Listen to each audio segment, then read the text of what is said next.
మిగతా ఆలయాలకి పూరికి ఉన్న తేడా ఏంటంటే సాధారణంగా మిగతా ఆలయాల్లో రథయాత్ర చేయడానికి లేదా ఏదైనా ఉత్సవం చేయడానికి ఉత్సవమూర్తులు ఉంటారు. పూరిలో మూలమూర్తే కదిలొస్తాడు. అక్కడ ఉత్సవమూర్తులు ఉంటారు. ఏదైతే గర్భాలయంలో ఉన్నారో ఆ బలభద్రుడు సుభద్ర సమేత జగన్నాథుడే బయటకు వస్తారు కాబట్టి అది చూస్తే దానికి ఉత్సవం, నిజమైన ఉత్సవం అదే. మనం జన్మ ఎత్తినందుకు సార్థకత చేసుకోవాలి అంటే ఈ పూరిలో ఉన్న రథయాత్రని ఒక్కసారైనా చూసి ఆ రథాన్ని లాగితే మన జన్మ నిజంగా సార్థకం అవుతుందని చెప్పి పెద్దలు చెప్పారు కాబట్టి అది ఇక్కడున్న విశేషం.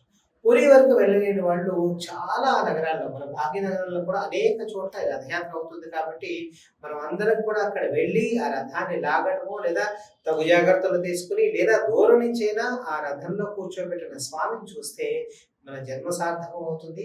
మన జీవితం కూడా చాలా బాగుంటుంది. ఈ సందర్భంగా మహాకవి శ్రీశ్రీ ఒక మాట అంటూ ఉంటాడు, వస్తున్నాయి వస్తున్నాయి జగన్నాథ రథ చక్రాలు అని. అంటే జగన్నాథ రథ చక్రాలు అనేవి లోక కళ్యాణం కోసం జరిగే ప్రక్రియ కాబట్టి అందులో మనం కూడా భాగస్వామ్యం అవుదాం.